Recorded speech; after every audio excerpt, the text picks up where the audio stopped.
যত দূর চোখ যায় বিস্তীর্ণ জমিতে চাষ হচ্ছে লাউ, বেগুন, করলা, ফুলকপি সহ নানান জাতের সবজি।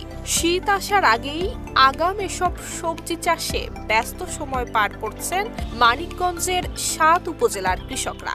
নভেম্বরের শুরুর দিকেই বাজারে উঠবে মানিকগঞ্জের আগাম ফুলকপি, যা জেলার চাহিদা মিটিয়ে যাবে রাজধানী ঢাকার বিভিন্ন পাইকারি বাজারে। এটা হলো আগাম সিজনের ফুলকপি এবং এরপরেও আমরা আরেকটা সবজি চাষ করব। ফুলকপির আবার আরেকটা চাষ হচ্ছে, সেটা হচ্ছে একটু ডিলে সিজনের। সেটা আমরা এটা কেটে কাটার পরে আসবো।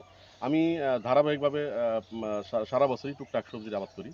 তার ভিতরে অর্থাৎ আগাম সবজি চাষটাই আমার পছন্দ, কারণ হচ্ছে আগাম ফুলকপি এবং বিভিন্ন সবজির কিন্তু ব্যাপক চাহিদা থাকে, আপনারা জানেন।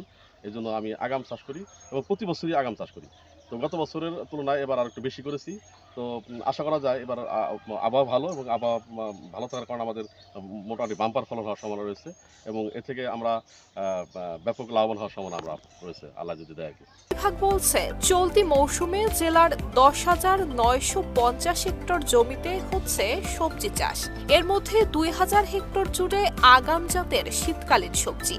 বাজারে ভালো দাম পাওয়ায় লাভবান হওয়ার আশা করছেন কৃষকরা। আর নিয়মিত চাষাবাদের পরামর্শ এবং সহায়তা দিচ্ছে কৃষি বিভাগ। নুসরাত জাহান মেহেক, ঢাকা পোস্ট।